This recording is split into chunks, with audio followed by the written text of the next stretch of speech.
Okay guys, masit up na natin, drill na natin na, paikutin natin. Ayan. Ayan siya guys, ganyan anong ikot niya. Ang matagalan. May ilaw pa sa gilid. Kasi niya. See the light. Oh, pinagpansin. Ayan, ganyan lang pala siya, hindi mapunta yung speed. On off lang. Mamaya lagay natin ng inch. Okay?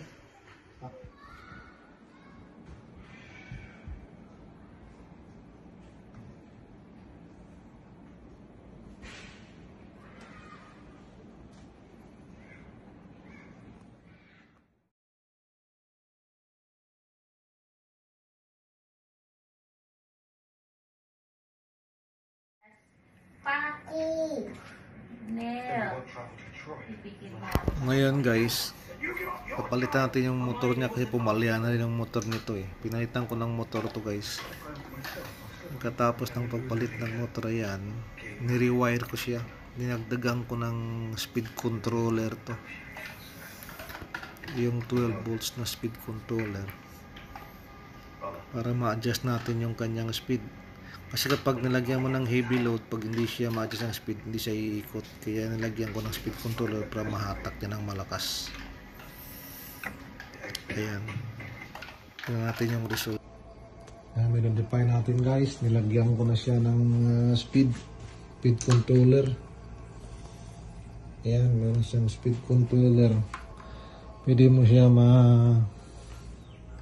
bagalan. Ayan, pwede mo mabilisan. Ayan, no? Ayan, bilisan mo nang mabilis. Ayan.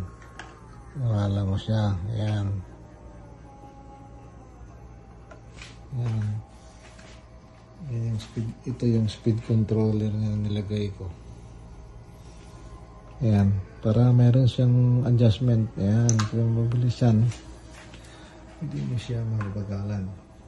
Okay? Yan lang.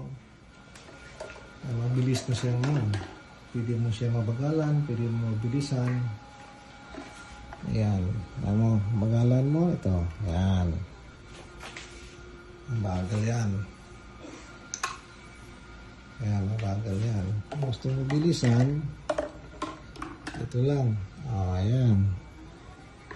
Ayan. Mabilis. Kaya pa buhatin itong mga ganyan, ang mabibigat. Ayan na siya ngayon. Ayan, no? Lumanda na. Diba? Modify natin siya ngayon. Meron na siyang speed controller. Ayan na yun, ha? Ayan na yung full pack niya. Tama lang yung bilis niya. Ayan. Yung speed controller. Ayos. Diba?